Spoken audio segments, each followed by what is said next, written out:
Este foro llega a ustedes gracias al auspicio de la cooperativa Sagrada Familia.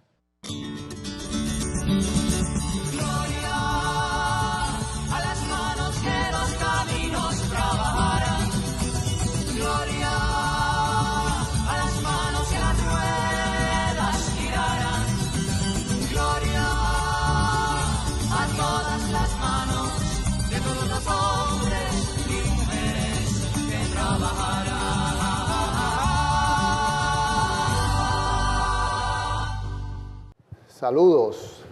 Le habla el licenciado Juan Enrique Santana Félix, presidente de la Comisión de Derecho Cooperativo del Colegio de Abogados y Abogadas de Puerto Rico. En esta ocasión estamos interviniendo como comisión en la asamblea número 181 de nuestro ilustre Colegio de Abogados y Abogadas de Puerto Rico. En esta ocasión estoy acompañado de dos grandes y excelentes mujeres puertorriqueñas, abogadas ambas, que le han dado tanto a este país, que nos sentimos sumamente orgullosos de su intervención en el día de hoy. Conmigo se encuentra la licenciada Amarilis Pagán Jiménez, directora ejecutiva del Proyecto Matria, y la compañera abogada licenciada Carmen Julia Ortiz Ramos, miembro de la Comisión de Derecho Cooperativo del Colegio de Abogados y con una hoja de servicio de excelencia para el colegio y para este país. Les dejo con ustedes a la compañera licenciada Carmen Julia Ortiz Ramos. Saludos. La Comisión de Cooperativismo del Colegio de Abogados nos ha convocado para que discutamos la violencia de género y la responsabilidad social y educativa de las cooperativas. La situación actual de emergencia que vive este país por violencia de género y que hoy se ha acentuado más por los efectos del aislamiento como consecuencia de la pandemia, se hace imprescindible aunar fuerzas entre todos los sectores de la sociedad para luchar contra esta calamidad. Con el enorme potencial transformador del movimiento cooperativo y mutual disponible, es hora de fortalecer el compromiso asumido por la erradicación de la violencia de géneros en las organizaciones de economía social y solidaria, mediante la creación de áreas de géneros y el impulso de instrumentos con el propósito de lograr ambientes libres de violencias. Peter Drucker, abogado contratista austriaco, es considerado el mayor filósofo de la administración del siglo XX, cuyas ideas fueron decisivas para la corporación moderna. Para Drucker, padre de la gerencia moderna, el rendimiento económico no es una única responsabilidad de una empresa, como tampoco el rendimiento académico es la única responsabilidad de una escuela. Consideraba a los empleados que los empleados eran una inversión para las empresas y no un coste o una simple máquina. La responsabilidad social de una cooperativa es la capacidad de cada organización de escuchar, atender, comprender y satisfacer las expectativas legítimas de los diferentes grupos de interés. De modo que es imprescindible delinear y definir los objetivos generales del protocolo contra la violencia de género, que es esencial para tener en claro y explícito cuál es el propósito que se busca en su diseño y aplicación. En la redacción de los objetivos se deben considerar los principios y artículos de los estatutos y reglamentos internos de la entidad, ya que estos deben ser coherentes y relacionados entre sí. A continuación, enumeramos algunos objetivos que no deben faltar en el diseño de un protocolo de intervención en situaciones de violencia de género. 1. Garantizar un ambiente libre de discriminación, de hostigamiento o violencia por razones de identidad, orientación sexual, identidad o expresión de género clase, etnia, nacionalidad o religión y promover condiciones de igualdad y equidad. Adoptar medidas de prevención como principal método para combatir este tipo de acciones. Establecer los procedimientos institucionales y los principios rectores para prevenir, abordar e intervenir en situaciones de violencia y o discriminación hacia las mujeres y personas del colectivo lesbianas, gay, bisexuales, transgéneros, intersexuales en el ámbito de la institución. Promover acciones de sensibilización, difusión y capacitación sobre esta problemática. Fomentar acciones para la promoción de la igualdad orientadas a la prevención y eliminación de la violencia de género, el acoso sexual, el acoso deportivo y la discriminación en todas sus expresiones. Generar un ambiente de contención y confianza para que las personas afectadas puedan denunciar su situación a fin de hacerlas cesar de inmediato.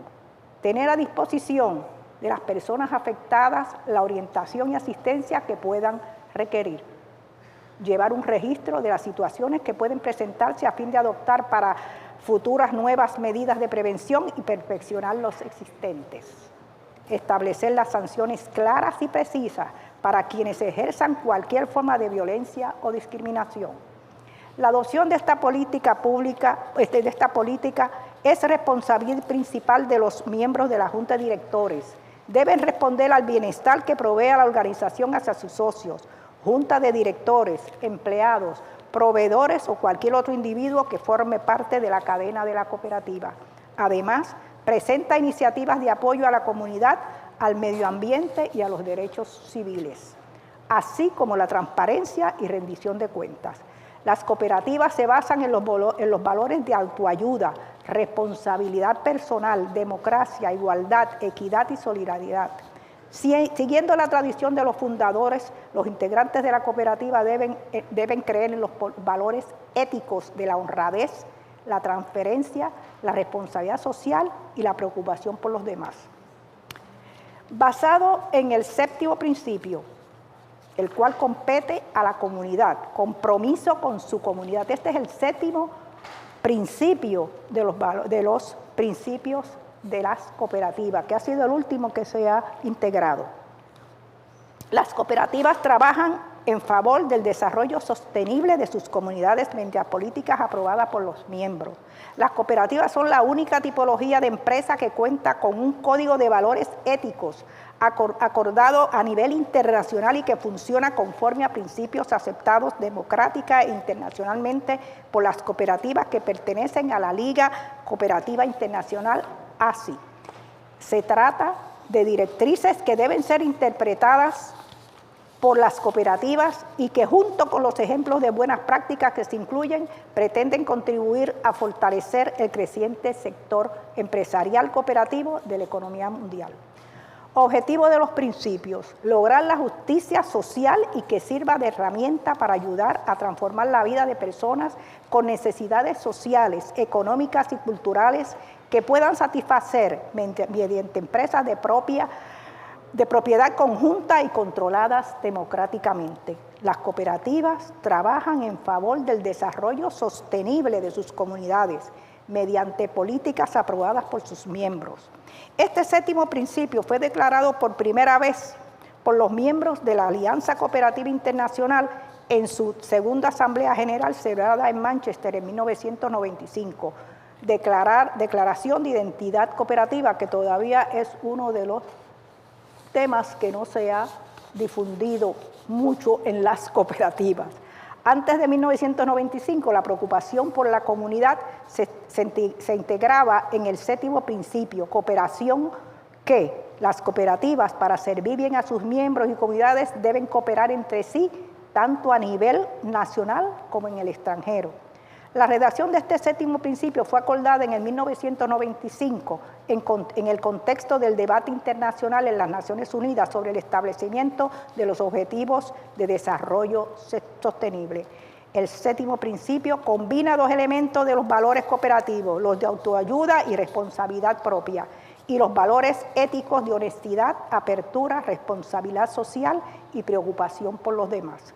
La combinación de estos elementos se deriva del hecho de que las cooperativas emergen y están arraigadas en las comunidades en las que se desarrollan su actividad.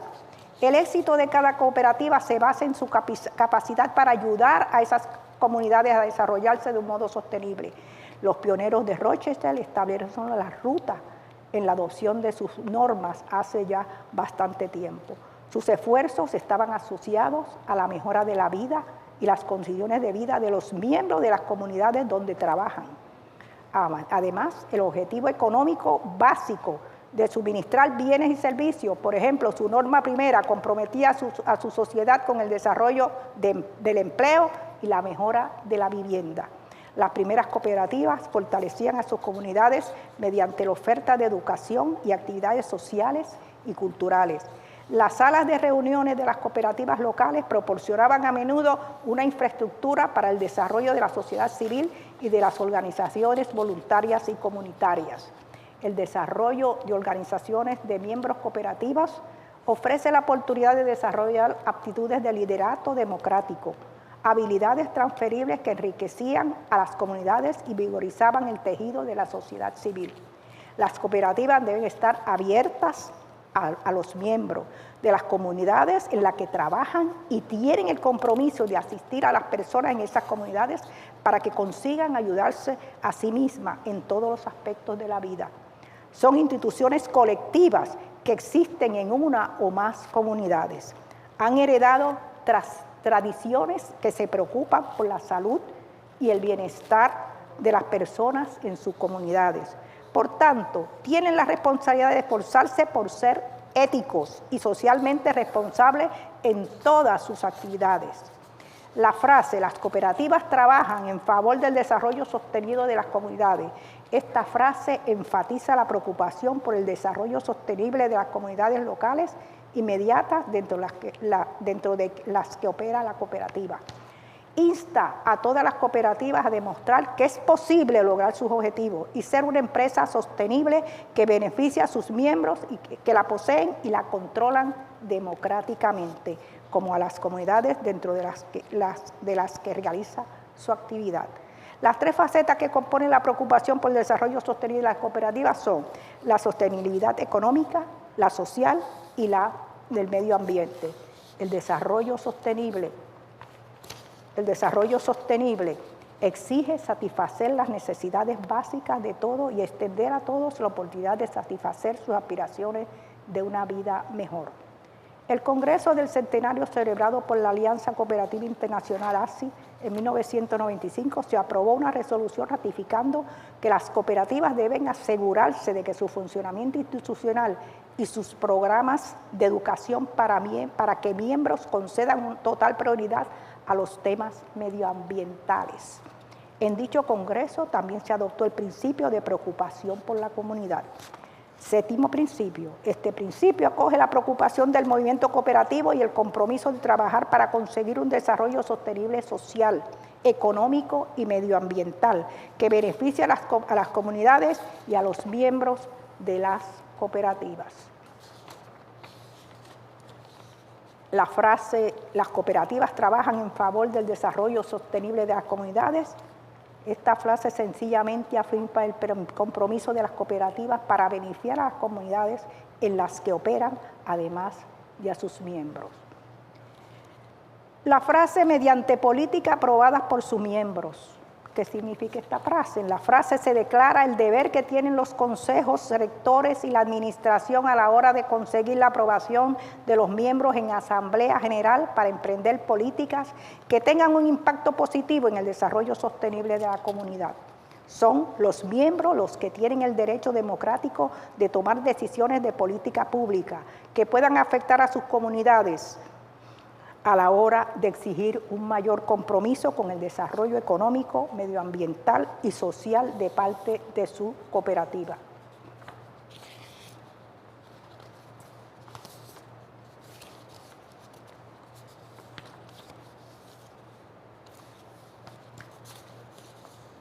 Se me ha perdido un papel aquí. Hasta ahora queda meridianamente claro Hasta ahí estamos. la responsabilidad social que tienen las cooperativas en Puerto Rico mediante, de hecho, política pública. Es parte de lo que establece la ley y fuerza, exige, manda a la cooperativa y a sus cuerpos directivos a adoptar política dirigida a evitar la violencia de género. Más aún cuando se trata de organizaciones sociales, organizaciones que nacen de la propia sociedad. Por lo tanto, para poder cumplir con ese séptimo principio, responsabilidad social comunitaria, son los directores, en el descargo de su responsabilidad fiduciaria, los que vienen obligados a adoptar las políticas de las empresas. Y en este caso particular, las cooperativas son y deben ser el ejemplo a seguir por las demás organizaciones que operan en este país. Gracias a la compañera licenciada Carmen Julia Ortiz Ramos por su exposición. Pasamos ahora a la licenciada Amarilis Pagán Jiménez, directora ejecutiva del Proyecto Matria, quien nos ha concedido el beneficio y el honor de contar con su participación. Adelante, compañera. Gracias. Bueno, escuchando a Carmen Julia, definitivamente es importante reafirmar que las cooperativas pueden jugar un rol protagónico dentro de todo el trabajo que tenemos que hacer como sociedad para erradicar la violencia hacia las mujeres. ¿Por qué? Bueno, porque en su base ideológica, en su base filosófica, las cooperativas tienen la semilla de un mundo mejor y una semilla que se sustenta en la idea de que cada persona tiene el poder suficiente como para participar de manera inteligente y asertiva en los procesos de toma de decisiones y de desarrollo personal y colectivo. Les quiero compartir algunos datos sobre cooperativismo y género de algunas organizaciones internacionales. Estos datos en particular los tomé de un texto llamado Cómo incorporar la perspectiva de género en las cooperativas de una organización en Uruguay. Me llamó muchísimo la atención. En el 2018, la Organización de las Naciones Unidas declaró el papel clave de las cooperativas en la autonomía económica de las mujeres en las áreas rurales. Tomemos nota de esa información para lo que vamos a ver más adelante. Sin embargo, hicieron en ese país un diagnóstico de qué era lo que estaba pasando con las cooperativas y qué espacio le daban a las mujeres, y lamentablemente descubrieron que existían persistentes desigualdades entre las mujeres y los hombres dentro de esas estructuras cooperativas. Las mujeres han estado históricamente presentes en los procesos de las cooperativas, pero sus roles de representación se han restringido a comisiones de fomento o de educación, que en este caso, en este estudio, las consideraban de segundo plano. Yo no necesariamente las considero a ese nivel. Sin embargo, mirando esto, la pregunta es, ¿ese perfil le aplica a las cooperativas en Puerto Rico? ¿Aplica a las cooperativas que conocemos? Bueno, probablemente sí. Más allá de la participación de las mujeres en los cuerpos directivos, ¿qué otras preguntas nos debemos plantear desde las cooperativas cuando queremos trabajar la equidad para las mujeres? Pues bueno, nos tenemos que plantear, por ejemplo, cómo estoy interpretando el perfil de mis socias. ¿Qué mujeres son las que están en mi cooperativa? ¿Qué ingresos tienen? ¿Qué edades? ¿Qué ocupaciones? ¿Qué situaciones viven en su cotidianidad? Me debería preguntar también si mis servicios consideran la realidad social y económica de las mujeres que quiero servir. ¿A qué mujeres quiero servir e incorporar a mi cooperativa? Si reconozco la violencia de género, porque a veces la tenemos de frente y no la reconocemos, ¿verdad? Hay que aprender a reconocer la violencia de género. Y también nos deberíamos preguntar si nos estamos autoevaluando para evitar el uso de estereotipos de género que excluyen a las mujeres de los espacios de cooperativa y que fomentan la violencia hacia las mujeres. ¿Por qué estas preguntas? Bueno, porque cuando hablamos de prevenir la violencia de género y cuando hablamos de responsabilidad social, tenemos que conocer el tema en profundidad. Tenemos que saber a qué nos referimos cuando hablamos de violencia de género y tenemos que tener un proceso de análisis que nos permita saber de qué manera estamos colaborando para erradicar la violencia de género o si, aún sin quererlo, somos de alguna manera cómplices de la violencia que reciben las mujeres. Y bueno, yo quise traer algo de información sobre este tema porque me parece bien importante para poder hablar de esa responsabilidad social. Lo primero que tenemos que saber es que todas las mujeres somos diferentes entre nosotras, que dependiendo de las características que cargamos por nacimiento o por historia de vida, son las que nos abren o nos cierran puertas en los espacios económicos, en los espacios sociales, en los espacios relacionados con salud y educación. Y como pueden ver en la gráfica, cuando hablamos de las mujeres tenemos que considerar a qué raza pertenecen, su religión, su edad, su orientación sexual, su identidad de género, su nacionalidad, sus condiciones de salud, su clase, ¿verdad? Son cosas que tenemos que mirar porque dependiendo de cómo sea una mujer o no sea, eso es lo que va a determinar si llega a la puerta de nuestras cooperativas o no.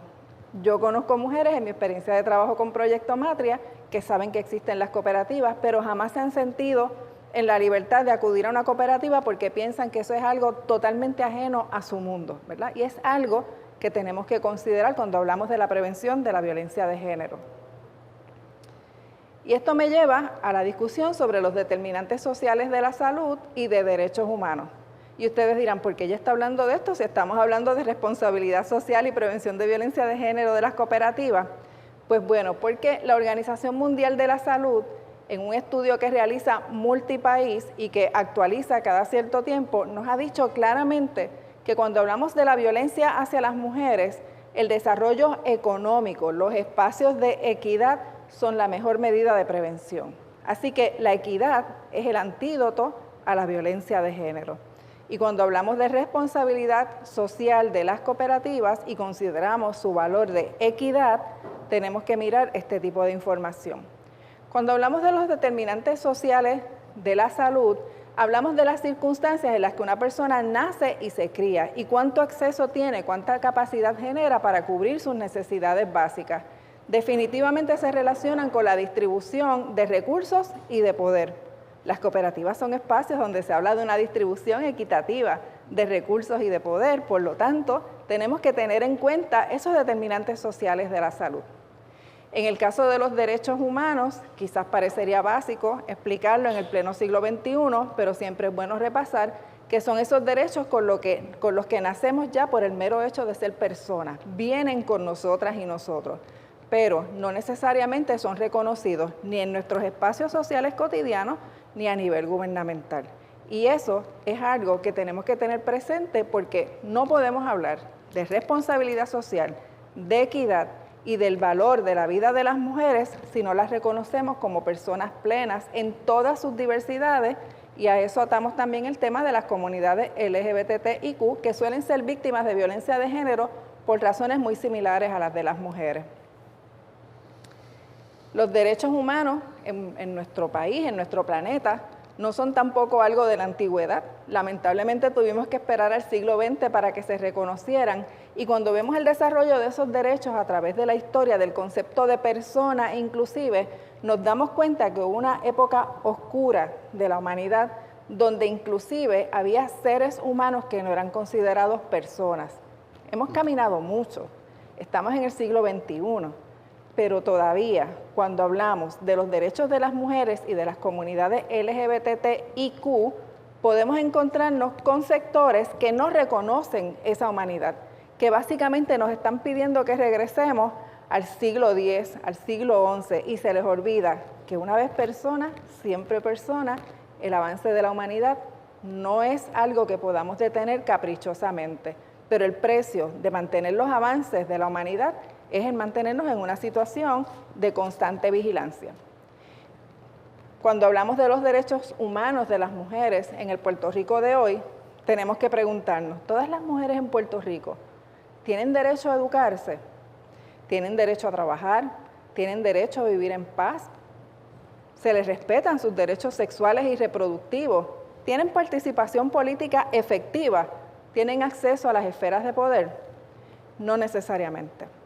Y eso es algo que tenemos que mirar desde esa mirada holística que considere todos los derechos humanos como derechos que son interdependientes e indivisibles.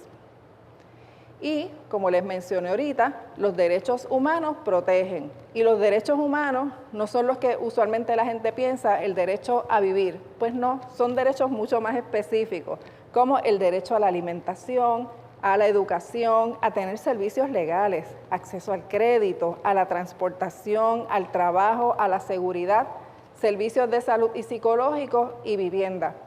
¿Cuántos de esos derechos están relacionados con el trabajo que se puede hacer desde las cooperativas?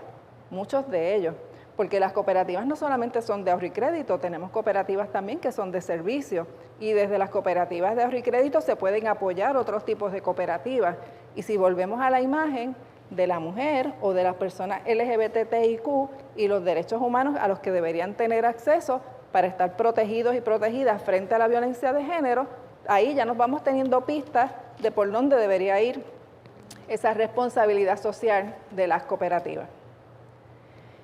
Todo esto está también relacionado con teorías del desarrollo humano. Cuando estudiamos en las etapas del desarrollo humano, yo sé que hay varios modelos, a nosotras en Matria nos gusta mucho utilizar el modelo de la pirámide de Maslow. Sabemos que una persona que está en la base de la pirámide y que solamente ocupa su energía vital y su vida entera a garantizar lo mínimo, que es alimento, techo y seguridad, muy probablemente no va a poder desarrollar sus otras capacidades. Si no desarrolla sus otras capacidades, tampoco genera poder político o ni siquiera la posibilidad de participar responsablemente en procesos democráticos. ¿Cuál es uno de los principios del cooperativismo? La participación democrática. Así que cuando una cooperativa está en un entorno comunitario, de privado o empobrecido, que así nacieron muchísimas cooperativas en nuestro país, debería estar bien consciente de que sus aportaciones para que no solamente las mujeres, sino otras personas puedan moverse de esa base de la pirámide, es la herramienta esencial para que puedan tener entonces acceso a lo que necesitan y participar efectivamente en los procesos de toma de decisiones. Cuando analizamos la situación de las mujeres en Puerto Rico, les voy a compartir solamente algunos datos básicos. En Puerto Rico, desde el año 2004, la mayor parte de las personas inmigrantes han sido mujeres. Por eso vemos tantos casos de violencia de género en los que las protagonistas, las víctimas, son mujeres extranjeras que están viviendo en nuestro país, algunas de ellas indocumentadas. Eso es parte de los movimientos migratorios. No podemos perder de perspectiva esa población. En los últimos 2 años aumentó el número de mujeres emigrantes. En algunos años, como en el 2018, fuimos el 54% de las personas que se fueron de Puerto Rico. El 59% de las personas estudiando a nivel superior son mujeres. Pero cuando buscamos en el campo laboral, en los espacios de poder, en los puestos directivos, no son mujeres, no es un 59% de mujeres las que están ocupando esas posiciones. De hecho, cuando miramos la legislatura de nuestro país, en el cuatrienio pasado las mujeres eran solamente el 14% de los puestos ocupados dentro de la legislatura. En el cuatrienio actual es cerca de un 28%, aunque lamentablemente ese 28% no está comprometido en su totalidad con una agenda de equidad de género para el resto de las mujeres. Puerto Rico perdió cerca del 11 o el 12% de su población entre el año 2010 al 2020 y eso tiene un efecto en la vida de las mujeres que lo podemos explicar más adelante. Y la tasa de feminicidios en nuestro país, este dato es bien importante, es de 3. Una dirá, bueno, ¿qué es 3? No es en una escala del 1 al 10. No es que la tasa de feminicidios en Puerto Rico sea bajita, al contrario, cuando se compara con las tasas de feminicidio a nivel internacional, se considera una tasa muy alta, comparable con la de otros países de Latinoamérica y del Caribe, que usualmente en Puerto Rico tienen la tendencia como que a mirar para el lado y decir, esa gente, ¿verdad? Pues nuestra tasa de feminicidio es comparable a la de esos países que de hecho algunos de ellos están más avanzados que nosotros en algunos aspectos en lo que tiene que ver con la prevención de violencia de género. ¿Cómo sabemos que esa es la tasa de feminicidios en Puerto Rico? Bueno, no porque el gobierno nos lo dijera. Las organizaciones tuvimos que realizar una investigación independiente para averiguar los números de feminicidios en Puerto Rico entre el año 2014 al 2018, porque en Puerto Rico esos datos no se estaban recogiendo de manera correcta. Con los esfuerzos actuales de distintas agencias de gobierno, incluyendo el Instituto de Estadística, se está comenzando a hacer un trabajo en esa dirección gracias al interés de las organizaciones que lo impulsamos. El 68% de las familias lideradas por mujeres en nuestro país vive bajo nivel de pobreza. Solamente cerca de un 33% de las mujeres que están en edad productiva trabajan. Y ese dato habría que verificarlo dentro de todo esto del coronavirus, porque sabemos que las mujeres estuvieron perdiendo empleos básicamente a un ritmo doble que el que perdieron empleos los varones por su rol de cuidadora. En Puerto Rico, el 43% de la población en general vive bajo el nivel de pobreza y en términos de la media del costo de una vivienda propia con hipoteca en Puerto Rico es de $880 y la media de un alquiler son $478. El ingreso per cápita, $12,914. Vayamos sacando números de cómo eso se refleja en la vida de las mujeres. Hagamos unos numeritos. Una persona que trabaje 40 horas semanales ganándose $7.25 por hora va a tener un ingreso aproximado de $1,255 mensuales. Netos son cerca de $1,159, lo que equivale a cerca de $38 $39 diarios. ¿Cuánto cuesta un almuerzo en cualquier cafetería hoy en día? Y si es más de una persona, ya se fue la mitad del dinero que se tiene para la cuota diaria de vivienda. Si hacemos número para una familia de 2 personas o una familia en la que haya una madre con una hija o 2 hijas o 2 hijos, el dinero se va haciendo cada vez más escaso. Como les dije ahorita, la renta media es de $478 y si le sumamos a ese ingreso todos estos gastos de transporte, alimento, energía eléctrica, etcétera, nos damos cuenta de que una mujer jefa de familia en nuestro país, que suele ser la población más vulnerable a la violencia de género, vive con cerca de $22 diarios para cubrir todos los gastos que hay en su hogar. En ese contexto, donde ya sabemos que el desarrollo económico es un factor de protección, pues podemos tener bien claro también que la pobreza, la falta de acceso a derechos humanos, la deprivación económica se convierte en un factor de riesgo para la violencia de género. Y la violencia de género no es meramente la violencia doméstica o la violencia en relaciones de pareja, como le estamos llamando últimamente. Es mucho más abarcadora, mucho más terrible, tiene un impacto enorme en la vida de las mujeres de nuestro país y en la de sus familias, que muchas veces se convierten en víctimas secundarias. La falta de acceso a una educación de calidad es violencia de género cuando eso ocurre por situaciones relacionadas con el género de la persona. El ejemplo clásico, las jóvenes que salen embarazadas porque no hay información sobre derechos sexuales y reproductivos en nuestro país ni acceso a medios de planificación familiar. Salen embarazadas, lo próximo que sabemos, salieron de la escuela también. Las agresiones sexuales, tales como el incesto y la trata humana, existen en Puerto Rico, todavía no son debidamente documentadas por muchísimas razones. Una de ellas, evidentemente, es la falta de diligencia y de acción gubernamental, pero también el hecho de que para las víctimas es muy difícil hablar sobre el tema y denunciar a tiempo a su parte agresora. Algunas nunca lo van a hacer en toda su vida. Así que son delitos que se quedan en silencio. En el caso de la trata humana, que sí existe en Puerto Rico, que yo conozco casos porque los hemos manejado, se da una situación tan extrema de violencia que las víctimas optan por no denunciar jamás sus casos, así que eso no llega a las estadísticas oficiales, porque saben que una denuncia les puede costar la vida. El acoso callejero es otra forma de violencia de género, el discrimen y el hostigamiento sexual, la violencia en relaciones de pareja, la típica violencia doméstica, y los feminicidios, que es esa forma más extrema.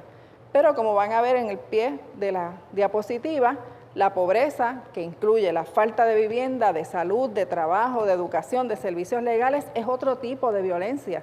Pongámonos en la situación de una persona que no sabe dónde va a vivir la semana que viene, donde no sabe qué va a comer mañana, donde tiene un caso legal que sabe que le angustia, que le preocupan los resultados de ese caso y no tiene acceso a servicios legales.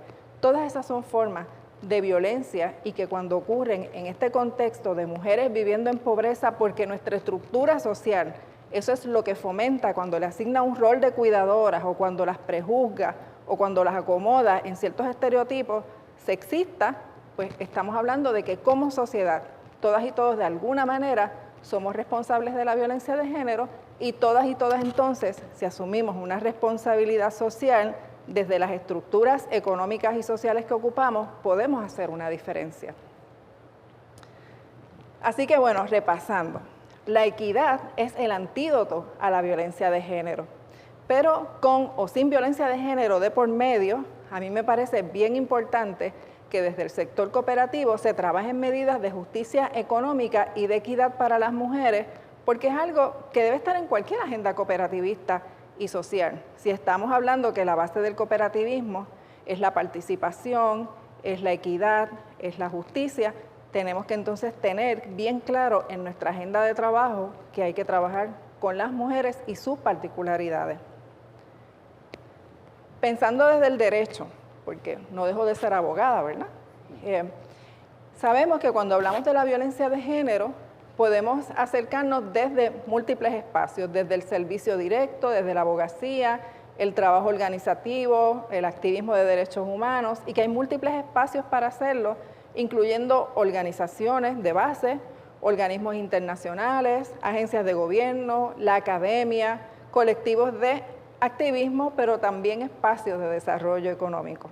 De hecho, la organización para la que yo trabajo, Proyecto Matria, es una organización de desarrollo económico, es una organización feminista que promueve el desarrollo económico, entre otras cosas que hacemos, pero ese es el eje de nuestro trabajo. En un modelo de apoderamiento como el de Matria, porque el apoderamiento es parte de ese proceso de asumir la equidad y convertirnos en gestoras de esos espacios de prevención de violencia de género, nosotras acompañamos a las mujeres y nos preguntamos junto a ellas cosas como ¿quién soy y por qué? Y ese es el reconocimiento propio. ¿Cómo me puedo deconstruir? O sea, yo no estoy obligada a ser como me dijeron que fuera. Eso me recuerda siempre a Julia de Burgos. El apoderamiento, que es elegir el cambio y tomar decisiones. La autosuficiencia, que es tener lo que necesito. Y luego la trascendencia. Ya yo tengo lo que necesito, puedo compartir. Cuando una persona llega a ese punto de la trascendencia, se convierte en un agente de cambio y puede, en efecto, participar activamente de procesos dentro de las cooperativas, procesos de sus comunidades y procesos a nivel nacional.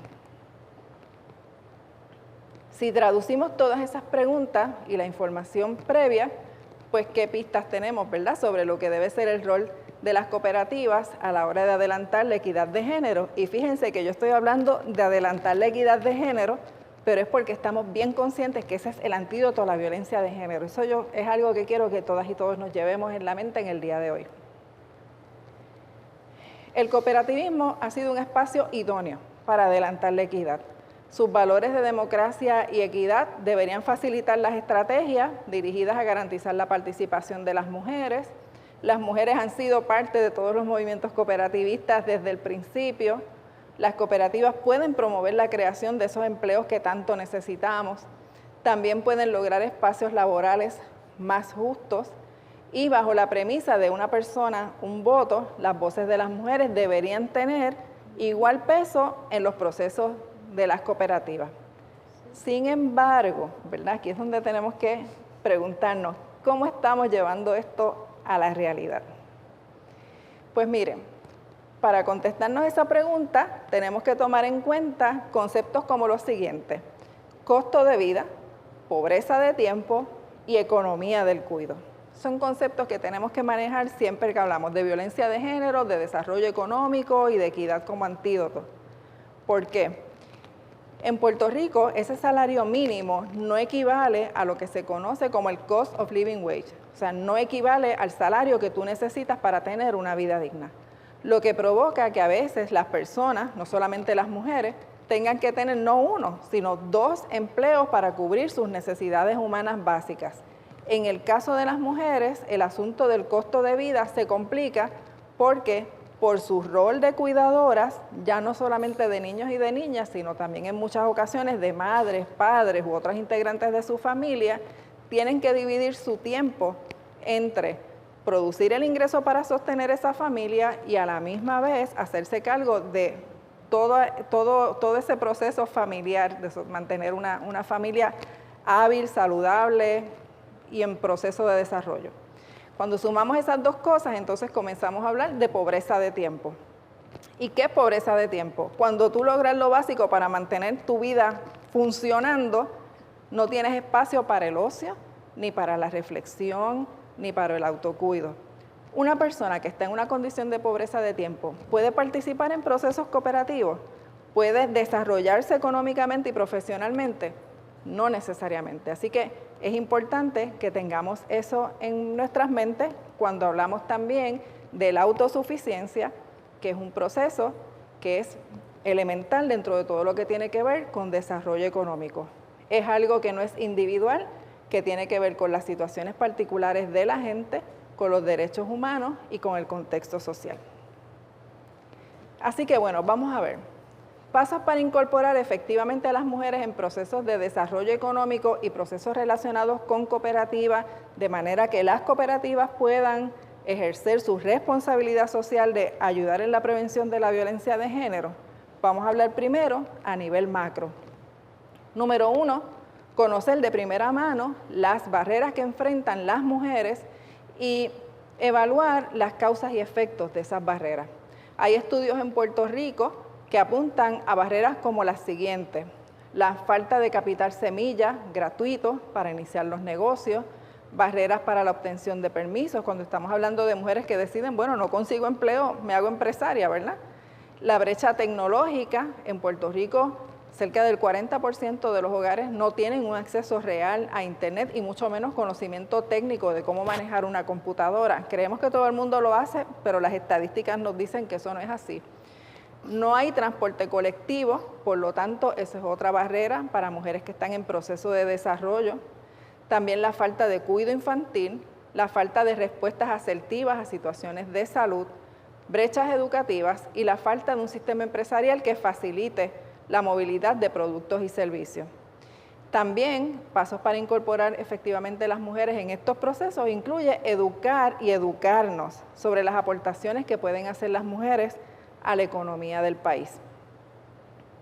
Además, examinar los datos estadísticos por sexo para poder ver con claridad las diferencias en cuanto a tasas de empleo, nivel educativo, acceso a los recursos, etc. Yo creo que toda cooperativa debería mirar sus estadísticas internas desde esa perspectiva para saber quiénes son sus socias, como mencionamos ahorita, y cuál es el perfil de ellas. De esa manera sabremos mejor cómo responder a sus necesidades, pero además cómo trabajar los elementos, los factores de protección frente a la violencia de género.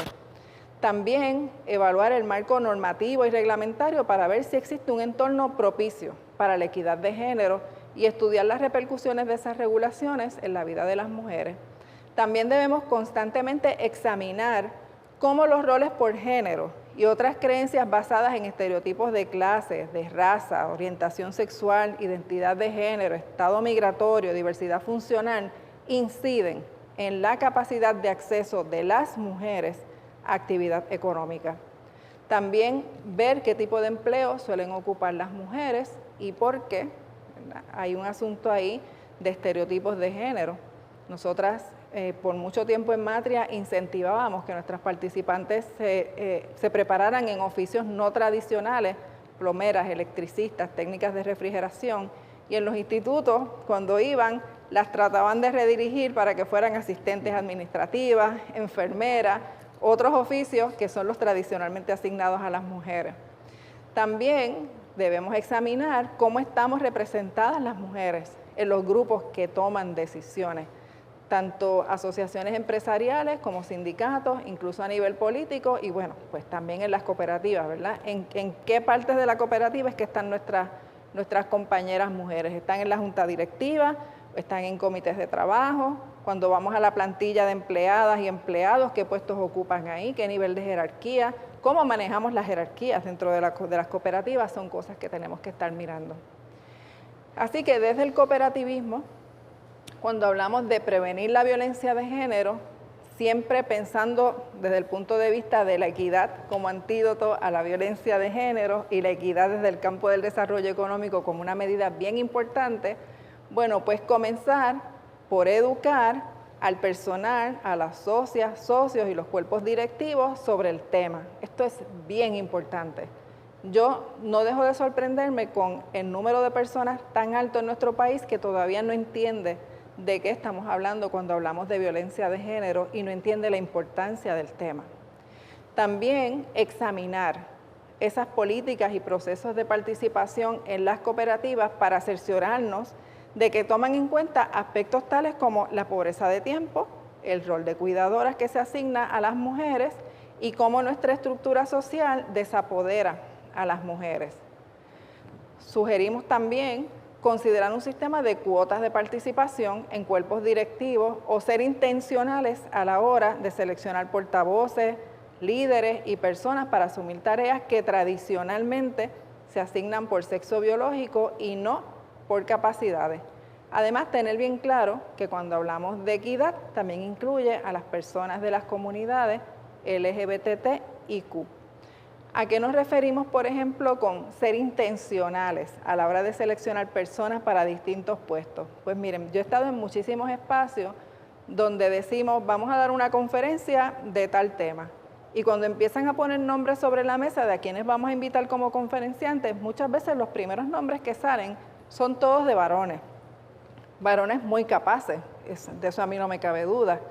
Pero se les olvida que hay mujeres igualmente capaces y por alguna razón, bueno, yo sé cuál es la razón, ¿verdad? Estamos acostumbradas a pensar en una supremacía del varón, vivimos en un sistema donde se le da un valor diferente a las mujeres y a los hombres. Se le olvida a la gente que hay mujeres con las mismas capacidades que pueden ser conferenciantes. ¿Cómo lo resolvemos en muchas ocasiones, en muchos espacios en los que estamos? Y es una sugerencia que yo daría al mundo del cooperativismo. Oigan, pues vamos a buscar y vamos a balancear ese panel de personas que van a estar hablando para que haya una equidad numérica en términos de hombres y mujeres y si podemos incluir otras diversidades adicionales y miramos las intersecciones de las opresiones, pues mira, a lo mejor podemos tener una mujer negra, podemos tener un hombre gay, podemos tener una persona trans, podemos tener personas que muestren la diversidad de nuestra población, porque nuestra población es diversa, tenemos de todo, tenemos personas negras, personas con discapacidad, tenemos mujeres, tenemos hombres con identidades de género diferentes, con orientaciones sexuales diferentes, y eso es importante tomarlo en cuenta. Cuando pensamos en acciones específicas que podemos ejecutar a nivel de estructura organizativa, es bien importante, y ahorita la compañera lo dijo, que tengamos protocolos para manejar la violencia de género. Y eso incluye no solamente el protocolo de violencia doméstica, sino los protocolos relacionados con el acoso sexual. Y no tenerlos, es sabérnoslos de la A a la Z y entender por qué existen. Y tener sensibilidad a la hora de aplicarlo, saber cuáles son los nos y los sís cuando tú tienes un caso así frente a ti. Ejemplos de lo que nunca se debe hacer. Tú tienes una víctima de violencia de género en tu espacio cooperativo. Puede ser una socia, puede ser una clienta que no es socia, que entró a hacer alguna gestión, puede ser una empleada, puede ser alguien de tu junta directiva o de algún comité de trabajo. El asunto es que en el momento en que tú como institución te das cuenta que tienes esa situación, aunque no sea ella quien te lo dice, tú tienes que pensar de inmediato qué yo puedo hacer para que esta persona sepa que este es un espacio seguro y que este es un espacio donde puedes recibir ayuda. Esa es la primera pregunta que nos debemos hacer. ¿Qué se puede hacer? Y es positivo. Dejarles saber que estamos para apoyar. ¿Qué no debemos hacer? Juzgar. Tampoco imponerle una ayuda que la persona no quiera.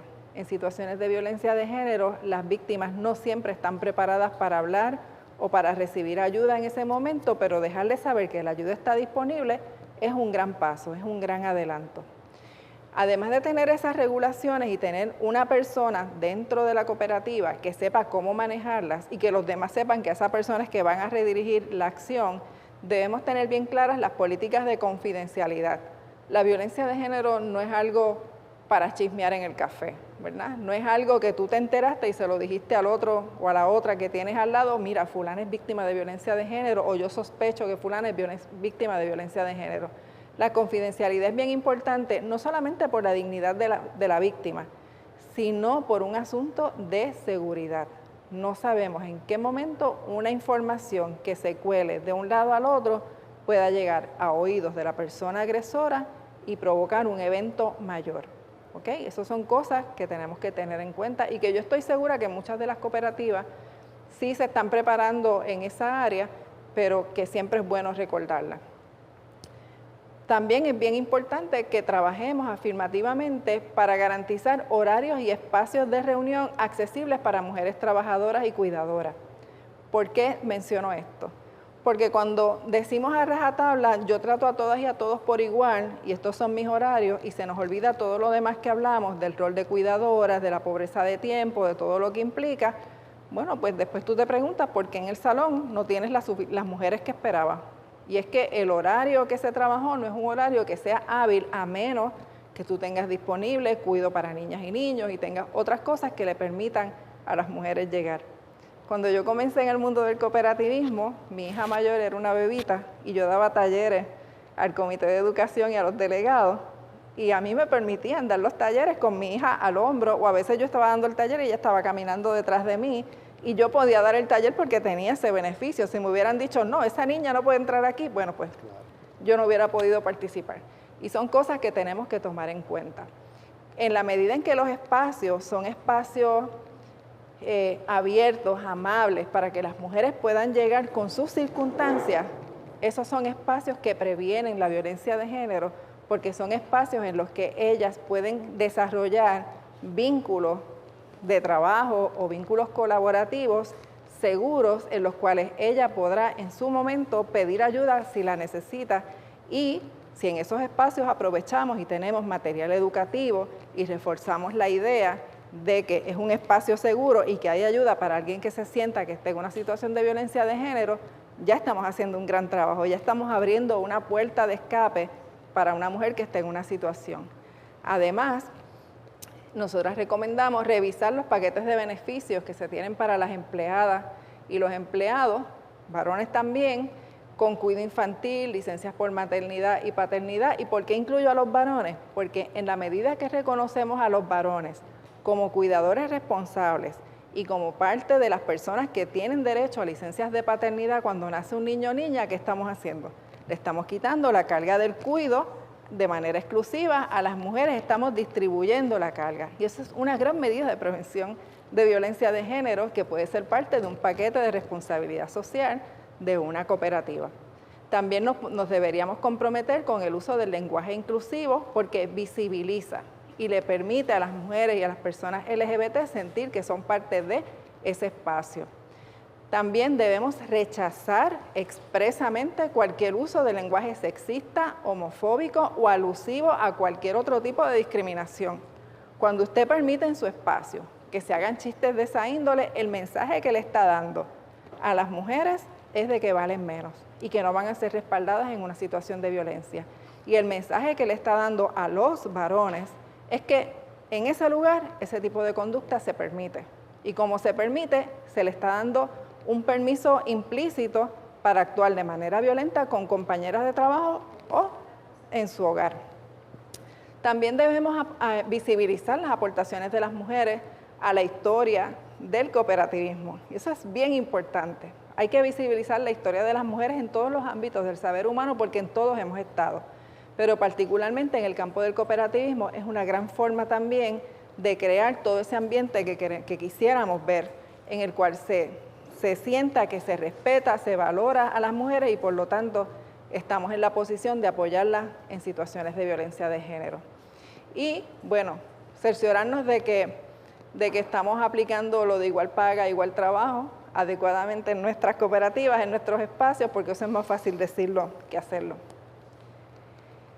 En términos de lo que tiene que ver con programas y servicios, hay algunas recomendaciones similares a las que mencioné para lo que tiene que ver con estructuras organizativas, pero añadiría también que podemos añadir programas y servicios dirigidos expresamente al desarrollo económico de las mujeres, saliéndonos de las formas tradicionales de dar servicios financieros. Yo estoy bien consciente de que las cooperativas tienen unas regulaciones particulares y a veces unas regulaciones terriblemente rígidas, que no es responsabilidad de las cooperativas, que es algo que viene ya a nivel gubernamental. Pero aún dentro de esos espacios probablemente podemos encontrar la manera de brindar servicios adaptados a toda esa realidad económica que hemos discutido, que viven las mujeres en nuestro país. Porque fíjense, estamos hablando de un mercado no atendido de mujeres enorme. Si el 68% de las familias lideradas por mujeres en Puerto Rico vive bajo nivel de pobreza, imagínense entonces de cuántas mujeres estamos hablando que no vienen a las cooperativas, que no tienen acceso a servicios financieros y que quizás deberíamos estar buscando para comenzar con una cuenta de ahorro humilde, pero que las traiga a nuestro espacio y las exponga a nuestros materiales educativos sobre equidad de género y a la misma vez les permita saber que tienen otras posibilidades para sus vidas que son a la misma vez una llave para salir de cualquier situación de violencia que estén viviendo. La creación de materiales educativos, ahí como que salta un paso, ¿verdad? Es importante. Yo creo que las cooperativas tienen los recursos suficientes como para enfatizar y trabajar con campañas de prevención de violencia de género que pueden ser desde banners hasta material que se reparta, hasta mantener talleres para la comunidad. Yo conozco cooperativas que ya lo hacen y que han tenido muy buena recepción de parte de sus socios y de sus socias. Hay otras acciones que podemos desarrollar a nivel general y que son igualmente importantes. Por ejemplo, cuando evaluamos el desempeño de nuestra cooperativa anualmente, ir más allá de los indicadores de desarrollo económico tradicionales. No es mirar nada más de cuánto es mi cartera de préstamos, cuánto tengo en acciones depositadas, cuánto tienen mis socios y socias en ahorro. Es mirar otros indicadores de bienestar y de género que nos permitan dar una mirada diferente al trabajo que estamos haciendo como cooperativa. Eso es de gran ayuda. También podemos hacer alianzas estratégicas con entidades de desarrollo económico comunitario que trabajan con perspectiva de género y que atienden poblaciones marginalizadas por la pobreza. Eso es una manera de fomentar el desarrollo económico de estas poblaciones vulnerabilizadas y la diapositiva no lo dice, pero podemos hacer alianzas estratégicas con organizaciones que trabajan la prevención de violencia de género para que entonces pueda haber un intercambio efectivo de información y de recursos entre la cooperativa y las organizaciones y así podemos mantener un proceso de educación continua con nuestro personal, con nuestra membresía. Y ese proceso de educación continua es muy importante. Cuando hablamos de violencia de género, esto no es algo que la gente entienda en 1 hora y media. Yo estoy bien consciente de eso. Es algo que toma tiempo porque implica un proceso de introspección, de reflexión, de salir a tu vida cotidiana y empezar a darte cuenta de qué cosas tú haces que promueven la violencia de género o el discrimen o la desigualdad e inclusive cuestionarte o cuestionar a otras personas en tu entorno. Y es un proceso que puede tomar años. Y a lo mejor un primer taller lo que hace es despertar una chispa, pero el segundo taller es el que te permite aterrizar la idea, ¿verdad? Y en la medida que las cooperativas se puedan convertir en un espacio de difusión de estos temas, un espacio de educación donde la gente no solamente toma un taller, sino que periódicamente se expone al tema por talleres, por podcast, por vídeos, por posters, por material que se distribuya, van siendo parte de un proceso de educación a largo plazo. Y eso es bien importante. En nuestro país no estamos en el punto que estamos hoy en día de haber logrado un consenso social que reclamó la declaración de un estado de emergencia. No llegamos a eso por un taller del año pasado ni del año anterior. Estamos hablando del trabajo de décadas de organizaciones de mujeres y de hombres que se aliaron y que fueron parte también de este trabajo para que el mensaje fuera calando y calando al punto que ya tenemos una generación que puede ver con bastante naturalidad el tema de violencia de género y que puede entender sin que nadie le explique que está mal que un hombre agreda a una mujer. En el 1989, cuando se aprobó la Ley 54 de violencia doméstica, era impensable para los policías, para los fiscales, para los propios legisladores que votaron a favor de la ley. No querían votar por la Ley 54 de violencia doméstica porque no les cabía en la cabeza que fuera delito golpear a tu mujer o agredir sexualmente a tu mujer. Y así mismo lo decían a mi mujer, ¿verdad? Y eso, del 1989 al año 2021, en el que ya estamos, históricamente es poco tiempo. si lo miramos, aunque en la vida de un ser humano parecen muchos años, históricamente es poco tiempo, pero se ha logrado un avance por el trabajo persistente y consistente de educación y concienciación sobre el tema. Las cooperativas pueden ser parte de ese trabajo y encaja perfectamente dentro de su sistema de valores. También pensamos que es bien importante explorar la posibilidad de tener programas de capital semilla que incentiven el desarrollo de empresas de mujeres. Esto ya tiene más que ver con un aspecto estrictamente económico, pero que tiene repercusiones en la vida de las mujeres y que tiene unos resultados importantes. Así que vamos a preguntarnos ya qué nos llevamos, ¿verdad? A mí me encantaría saber, después de escuchar esta presentación, qué se llevan. Así que esos comentarios sería bueno que nos hagan llegar. Les quiero dejar, ¿verdad? Aunque suene repetitiva, que es bien importante que tengamos presente que el antídoto a la violencia de género es la equidad, que las cooperativas son el espacio idóneo para trabajar la equidad como ese antídoto que necesitamos como sociedad, y que cuando hablamos de responsabilidad social, la responsabilidad social tiene múltiples capas, múltiples maneras de manifestarse, desde lo que tiene que ver con herramientas de prevención y educación hasta lo que tiene que ver con herramientas financieras para que ese desarrollo económico, que es un factor de protección para las mujeres, pueda ser algo accesible para las mujeres y las personas LGBTIQ de nuestro país. Así que eso es parte de lo que les quería compartir. En la presentación hay algunas referencias que le pudiéramos hacer llegar si alguna persona las solicita. Y bueno, como yo trabajo y prácticamente vivo en Matria, le dejo ahí también la información de Proyecto Matria por si están interesadas en conocer un poquito más sobre el tema de violencia de género y de cómo podemos como país seguir siendo agentes de cambio para erradicarla de una vez y por todas de la faz de nuestra amada Matria y patria.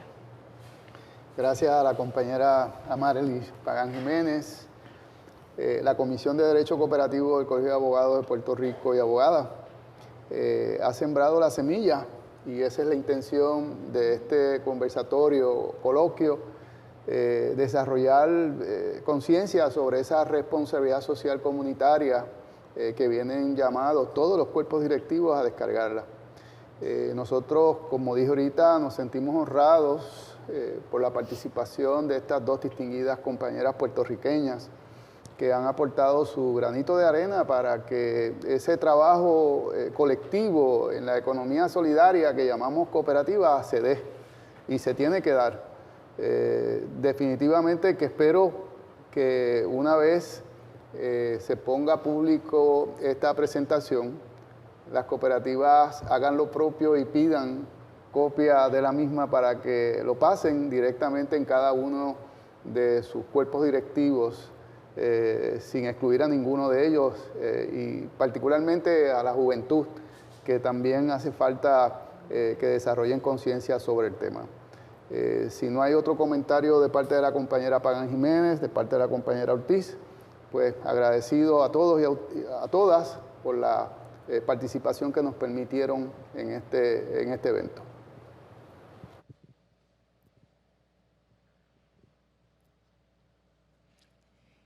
Este foro ha llegado a ustedes gracias al auspicio de la cooperativa La Sagrada Familia.